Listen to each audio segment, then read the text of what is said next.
আমরা ওজন কমানোর জন্য অনেকে অনেক কিছু করি। কেউ খাবার কম খাই, কেউ আবার শখ করে মাসে ২-৩ দিন একটু দৌড়ে টৌড়ে আসি। কেউ আবার বলেন আমি প্রত্যেকদিন বাড়িতে যোগা করি ৩.৫ মিনিট করে প্রায়। এবং আমরা কিছুতেই আমাদের ওজন কমাতে পারি না। তখন আমরা ডাক্তারবাবুর কাছে এসে বলি, "ডাক্তারবাবু, এটা আমাদের বাড়ির লোকের গড়ন একটা, শারীরিক গঠন বলতে পারেন। আমাদের বাড়ির সবাই মোটা। আমার চেহারাটাও এরকম অনেক মোটা।" এবং আমাদের ছোটবেলায় ডাক্তারবাবু একবার বলেছিলেন আমার নাকি শরীরে হাড়ের ওজন বেশি, সেই জন্য এত ওজন দেখাচ্ছে। যখন তার ওজনের স্লিপটা আমি দেখলাম সেখানে লেখা আছে ১০৭ কেজি। পেশেন্টের ধারণা যে ১০৭ কেজির মধ্যে ৮০ কেজি ওনার বডির হাড়ের ওজন, বাকিটা এমনি মাংস টাংস চর্বি টর্বি থাকতে পারে, কিন্তু শারীরিক গঠন এটা পারিবারিক গঠন, এটাকে কিছুতেই নাকি বদলানো সম্ভব না। তো আজকে আমরা ওজন কিভাবে কমাবেন সেই ব্যাপারে তো ছোট করে বলবো, কিন্তু ওজন কেন কমতে চায় না বা অনেক কিছু করার পরেও, অনেক কিছু কসরত বা অনেক ডায়েটারি রেস্ট্রিকশনস এগুলো করার পরেও কেন ওজন কমতে চায় না সেই ব্যাপারে একটু বিস্তারিত আলোচনা করব। নমস্কার, আমার নাম ডক্টর এস এ মল্লিক, আমি একজন ফিজিশিয়ান। আজকে আমাদের আলোচনা হবে ওজন কমাতে গেলে কি কি প্রতিবন্ধকতার সম্মুখীন আমরা হই। প্রথম কথা, আমরা যে খাবার দাবারগুলো খাই, অনেকে হেলদি খাবার বলতে বোঝেন যে এমন একটা খাবার যেটা বাড়িতে বানানো, যে খাবার খুব সাদামাটা দেখতে হবে, যার মধ্যে তেল মশলা কম থাকবে এবং যে খাবারটা পেট ভরে খাওয়া যায় সেটা হচ্ছে হেলদি খাবার। এরকম একটা খাবারের আপনাদের উদাহরণ দিই। আমরা বাড়িতে বাঙালিরা ভাত খাই, তার সঙ্গে আলু সেদ্ধ, তার সঙ্গে ঘি এবং পরিমাণ মতো ডাল এবং আলুর তরকারি। এর চেয়ে সাদামাটা খাবার কিছু হতে পারে না। কি খাবারে আছে? খাবারে আছে ভাত, ডাল, আলু সেদ্ধ, ঘি আছে এবং আলুর তরকারি। এবার আপনারাই বলুন, এর চেয়ে সাদামাটা খাবার কি কিছু হতে পারে? কিন্তু আপনি যদি এক থালা ভাত, মোটামুটি ২০০ গ্রাম যদি ভাত থাকে, এবং আমি দেখেছি ২০০ গ্রাম ভাত অনেকেই খেয়ে নেন, এবং খুব সাধারণ যারা লোকজন যারা খুব বেশি কসরত করেন না, তারা ১০০ থেকে ১৫০ গ্রাম চালের ভাত খেয়ে নেন। এবং দেখেছি এই যে পুরো যে প্লেটটা তৈরি হলো, খাবারের যে সম্ভারটা, এর ক্যালোরি প্রায় ১০০০ ক্যালোরির কাছাকাছি। তাহলে আপনি ভাবুন, আপনি যেটাকে আপাত দৃষ্টিতে খুব সাধারণ খাবার বলে ভাবছিলেন, এর চেয়ে সাদামাটা খাবার হতে পারে না। ভাত, আলু সেদ্ধ, ঘি, ডাল, তার সঙ্গে একটা আলুর তরকারি, খুব বেশি হলে একটা ডিম ভাজা, এর ক্যালোরি ১০০০ ক্যালোরি। কিন্তু আমরা যখন ওজন কমানোর ডায়েট প্ল্যান করি, তখন যাদের ওজন খুব বেশি, বিএমআই ৩০-এর কাছাকাছি বা তার বেশি, তাদের জন্য কিন্তু আমরা ১২০০ থেকে ১৪০০ কিলো ক্যালোরি ডায়েট একটা প্ল্যান করি। না হলে তো ক্যালোরি রেস্ট্রিকশন হবে না, না হলে চর্বি গলবে না, ফ্যাট বার্ন হয়ে ক্যালোরি তৈরি করবে না, ফলে আপনি রোগা হতে পারবেন না। তাহলে আপনি যদি একটা খাবারে ১০০০ ক্যালোরি খেয়ে নেন, তাহলে কি করে আপনার ওজন কমবে? ২ নম্বর উদাহরণ, আপনি একটা বিয়ে বাড়িতে গেছেন এবং আপনি যে কোনো একটা অনুষ্ঠান বাড়িতে গেছেন, আপনি খাবার একটু রেস্ট্রিক্ট করে বা একটু বুঝে শুনে খাবেন বলে প্ল্যান করেছেন। আপনি খেয়েছেন একটা ফিশ ফ্রাই, আপনি খেয়েছেন একটা বা দুটো লুচি, তার সঙ্গে একটা আলুর দম খেয়েছেন, একটু পোলাও নিয়েছেন অল্প করে, ২ পিস চিকেন, ২ পিস মাটন নিয়েছেন, এবং খাবারের শেষে দুটো মিষ্টি খেয়েছেন এবং তার সঙ্গে একটা আইসক্রিম খেয়েছেন। এবং তার মধ্যে যথেষ্ট পরিমাণে তেল থাকেই, খাবারগুলোতে স্বাভাবিক তেল থাকে অনেক, এবং একটু শখ করে ওখানে বিভিন্ন রকম স্যালাড, রাশিয়ান স্যালাড ইত্যাদি ছিল, পাস্তা, সেগুলো একটু একটু করে নিয়ে টেস্ট করে দেখেছেন। এই যে খাবারটা আমি বললাম, এই যে মেনুটা, এটার ক্যালোরি অলমোস্ট ৮০০ থেকে ১০০০ কিলো ক্যালোরি। তাহলে আপনি ভাবুন, এক একটা মিলে আমরা এরকম খাবার খেয়ে ফেলছি, এবং দেখি আমরা অজান্তে অনেকে প্রায় ৩০০০ কিলো ক্যালোরি খাবার খেয়ে ফেলছেন, কিন্তু অত্যন্ত স্বাভাবিক সাধারণ খাবার খাচ্ছেন। হয়তো তিনি বাইরে থেকে কিছু খাবার এনে খাচ্ছেন না, বা অনেকে ভাবছেন যে অনেকদিন বাইরে খাইনি, এবার একটা কিছু খাবার এনে খাই একটা বাড়িতে। সেটা একটা ১ প্লেট বিরিয়ানি হতে পারে, অথবা ১ প্লেট নুডলস হতে পারে, তার সঙ্গে কিছু একটা প্রিপারেশন হতে পারে। এগুলোতে হিডেন ক্যালোরি প্রচুর থাকে, এবং যে জিনিসটা এর মধ্যে থাকে রিফাইন্ড সুগার বা ময়দা জাতীয় জিনিস, সেইগুলো আপনি কি করে অ্যাভয়েড করবেন? সেগুলো তো আমাদের শরীরে আলটিমেটলি ফ্যাটে কনভার্টেড হবে, কারণ গ্লুকোজের আধিক্য হবে এবং বডি সেগুলোকে হ্যান্ডেল করতে পারবে না। কারণ আপনার শরীরের ওজন বেড়ে গিয়ে আপনার শরীরে ইনসুলিন রেজিস্ট্যান্স বলে একটা অবস্থা তৈরি হয়েছে, যে অবস্থায় ইনসুলিন যথেষ্ট পরিমাণে শরীরের মধ্যে থাকলেও কাজ করতে পারবে না, এবং সেই খাবার শরীরে গিয়ে সেই ক্যালোরি, সেই ছোট্ট ছোট্ট খাদ্য কণাগুলো গ্লুকোজে রূপান্তরিত হবে এবং তারা পরে ফ্যাট সেলসে কনভার্টেড হবে এবং সেই ফ্যাটগুলো ট্রান্সপোর্টেড হবে লিভারে, সেখানে গিয়ে জমা হয়ে ফ্যাটি লিভার তৈরি করবে, তারপরে ইনসুলিন রেজিস্ট্যান্স আরো বেড়ে যাবে, কারণ আমরা জানি ফ্যাটি লিভারও ইনসুলিন রেজিস্ট্যান্স তৈরি করে। তাহলে আপনি দেখুন, আপনি চাইলেও প্ল্যান করতে পারবেন না যে খাবারটা কতটা খাবেন, তার জন্য স্পেশালিস্টের ওপিনিয়ন লাগবে, যারা ওজন কমাতে আপনাকে হেল্প করবে, এবং এমন একটা খাদ্য তালিকা লাগবে যে খাদ্য তালিকা আপনার একটা ওভারঅল ধারণা তৈরি করে দেবে যে কি কি খাবার খেতে পারবেন এবং কতটা খেতে পারবেন। আমি সবসময় বলি যে ওজন কমাতে গেলে খাবারের গুণাগুণ, মানে কি খাবার আপনি খাচ্ছেন সেটা যেমন গুরুত্বপূর্ণ, কতটা খাচ্ছেন সেটাও গুরুত্বপূর্ণ।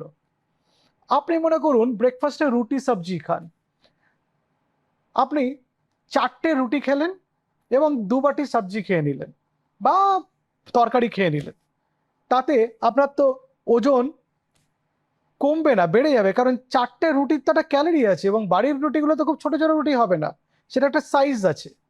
বা আপনার খিদে পেয়েছে, আপনি ভাবলেন না আমি খুব মোটা হয়ে যাচ্ছি, আমার খিদে পেয়েছে, এটাকে কোনোভাবে কন্ট্রোল করতে হবে, আপনি কি করলেন 6টা বিস্কিট খেয়ে নিলেন একটা প্রমাণ সাইজের, তাতে এক একটা বিস্কিটে ময়দা চিনি মোটামুটি 70 কিলো ক্যালোরি থাকে, তাতে আবার 300-400 কিলো ক্যালোরি ঢুকে গেল। আপনি বুঝলেন, ভাবলেন যে আমি তো এই সামান্য বিস্কুটের মতো অত্যন্ত নিরীহ একটি খাবার খেলাম, তাহলে এই খাবারই আমি দিনের পর দিন খাচ্ছি, তাহলে আমি মোটা হচ্ছি কিভাবে?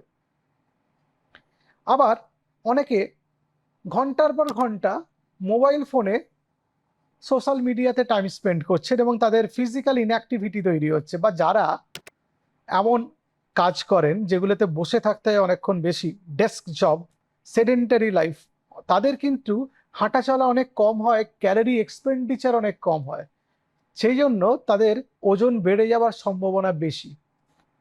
আবার যারা রাত জেগে কাজ করেন, যেহেতু বডিতে ঘুমের সাইকেলটা চেঞ্জ হয়ে যায়, রাত্রিবেলা ঘুমানোর কথা, সকালবেলা কাজ করার কথা, আপনি দিনের বেলা ঘুমবেন, রাত্রিবেলা কাজ করছেন, তার জন্য বডিতে আপনার স্ট্রেস হরমোনগুলো বেড়ে যায়। স্ট্রেস হরমোন মানে আমি যেগুলো বলি যে সিএজিজি, cortisol, adrenaline, growth hormone and glucagon, সেই স্ট্রেস হরমোন বেড়ে গিয়ে বডিতে ইনসুলিন রেজিস্ট্যান্স তৈরি হয়, বডিতে একটা ক্রেভিং তৈরি হয় আনহেলদি ফুডের জন্য, এবং আপনার খাবার প্রবণতা বেড়ে যায়।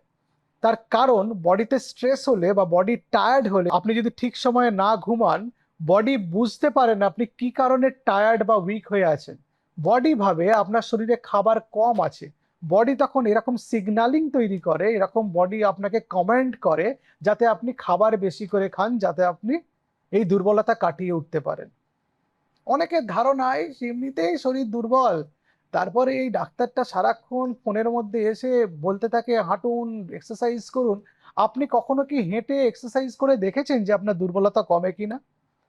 আমি দেখেছি যে দুর্বলতা হওয়ার একটা বড় কারণ হচ্ছে ফিজিক্যাল ইনঅ্যাক্টিভিটি, মানে আপনি হাঁটেন না, এক্সারসাইজ করেন না বলে আপনার এই দুর্বলতাটা হয়। তার জন্য আমি সবাইকে বলি যে আপনার যদি দুর্বলতা শুরু হয়েছে বা উইকনেস শুরু হয়েছে, তাহলে একটু ফিজিক্যাল অ্যাক্টিভিটি বাড়িয়ে দিন, হাঁটুন, একটু জাম্পিং জ্যাক করুন, একটু যোগা করুন, এবং মেডিটেশন করলে স্ট্রেস কমে, তাতে গ্লুকোজ হ্যান্ডলিং প্রপারলি হয় এবং তার জন্য আপনার ওজন নিয়ন্ত্রণে থাকার একটা সম্ভাবনা তৈরি হয়। এরকম অনেক স্টাডিতে প্রমাণিত হয়েছে যে আপনার বডিতে স্ট্রেস কমলে, মেন্টাল স্ট্রেস কমলে আপনার ডায়াবেটিস, উচ্চ রক্তচাপ এবং হাই কোলেস্টেরলের মতো অসুখের সম্ভাবনা কমে যাবে। এরকম অনেক কাজ আমরা করি যেগুলো আমাদের শরীরের ওজন বাড়িয়ে দেয়। আপনি ভাবলেন আমি তো সারা সন্ধ্যে থেকে কিছু খেলাম না, এই 2টো অ্যালকোহল খেলে কি হবে, 2 ইউনিট অ্যালকোহল, মানে 60 ml করে 2টো অ্যালকোহল খেলে কি হবে? আপনি এইটা ক্যালকুলেট করলেন না যে অ্যালকোহল খাওয়ার সময় আপনি এমন কিছু খাবার খাচ্ছেন যেগুলোর ক্যালোরি অত্যন্ত বেশি, প্লাস অ্যালকোহলের মধ্যে ওপেন ক্যালোরি আছে, যারা অ্যালকোহল খান তাদের বডিতে ফ্যাট ডিপোজিশনস কিছু কিছু জায়গায় বেশি হয়, facial fat deposition, central fat deposition, যেটাকে আমরা অ্যাবডোমিনাল ফ্যাট ডিপোজিশন বলি, সেগুলো অনেকটা বেড়ে যায়। তাহলে আপনাকে ওজন কমানোর জন্য প্ল্যানিং করতে হবে। কি প্ল্যানিং করতে হবে? 5টা প্ল্যানিং করতে হবে ওজন কমানোর জন্য। একটা হচ্ছে ঠিকঠাক ডায়েট, যেটা আমি বলবো। 2 নম্বর হচ্ছে অ্যাক্টিভিটি। 3 নম্বর হচ্ছে অ্যাডিকশন থেকে দূরে থাকা, বিশেষত অ্যালকোহল, যার ওজনের ওপর ডাইরেক্ট ইম্প্যাক্ট আছে। একটা হচ্ছে স্ট্রেস কমানো, এবং যাদের ওজন কমছে না তাদের মেডিকেল গাইডেন্স, সেটা নিয়েও আমি কথা বলবো। তাহলে আমরা এক এক করে শুরু করি। ওজন কমানোর ডায়েট প্ল্যান করতে গেলে আপনাকে একজন পেশাগত পুষ্টিবিদ বা ডায়েটিশিয়ানের পরামর্শ নিতেই হবে। এখানে কোনো ওই নিজে ইন্টারনেট থেকে একটা ডাউনলোড করে ফলো করবেন হবে না। আপনার জন্য কাস্টমাইজ ডায়েট চার্ট লাগবে। আপনার ফুড হ্যাবিট, আপনার গঠন, আপনার উচ্চতা, আপনার শরীরের ওজনের উপর ভিত্তি করে, এবং এই ডায়েট চার্ট বানানোর সময় দেখতে হবে আপনার শরীরে আর কোনো কিছু প্রবলেম আছে কিনা, সেই মতো আমাদের ওজন কমাতে হবে। 2 নম্বর অ্যাক্টিভিটি। অ্যাক্টিভিটি বাড়াতে গেলে আপনাকে প্রত্যেকদিন ডিসিপ্লিনড হতে হবে। আপনার অফিসে বেরোনোর টাইম সকাল 8টায়, আপনি পৌনে 8টায় ঘুম থেকে উঠে কখন অ্যাক্টিভিটিটা করবেন? আপনি অজুহাত দিতে পারেন যে সন্ধ্যেবেলা এসে আপনি এক্সারসাইজ করে নেবেন, কিন্তু আপনি ভেবে দেখবেন টায়ার্ড শরীর আর মনে সন্ধ্যেবেলা আপনি এক্সারসাইজ করার মতো অবস্থায় থাকেন কিনা। 3 নম্বর অ্যালকোহল থেকে দূরে থাকা। এই অ্যালকোহল থেকে দূরে থাকা, এরকম ভিডিও প্রচুর আমি বানিয়েছি। যারা অ্যালকোহলে অ্যাডিক্টেড তারা বিভিন্ন যুক্তি, পাল্টা যুক্তি দিয়ে দেবেন আপনারা কমেন্ট বক্সে এসে, সেটা আমি জানি। কিন্তু অ্যালকোহল শরীরে ওজন বাড়িয়ে দেওয়ার একটা কারণ, এবং alcoholic fatty liver insulin resistance বাড়িয়ে দিয়ে আপনার শরীরের ওজন বাড়িয়ে দেবে। 4 নম্বর স্ট্রেস বা মানসিক যে ক্লান্তি, সেটাকে কমানোর উপায়। এক্সারসাইজ করা, ডিসিপ্লিনড হওয়া, কাজের জায়গায় গুছিয়ে কাজ করা, মেডিটেশন করা, মাইন্ডফুলনেস করা, যোগা করা, এবং ঠিক সময় ঘুমোনো 6 থেকে 8 ঘন্টা, এর জুড়ি মেলা ভার মানসিক স্ট্রেস কমাতে, বা যেটাকে আমরা বলি মানসিক চাপ কমাতে। আর 5 নম্বর, যে ডাক্তারের গাইডেন্স বা যারা ওজন কমানোর জন্য চিকিৎসা করেন তাদের গাইডেন্স নেওয়াটা ভীষণ দরকার।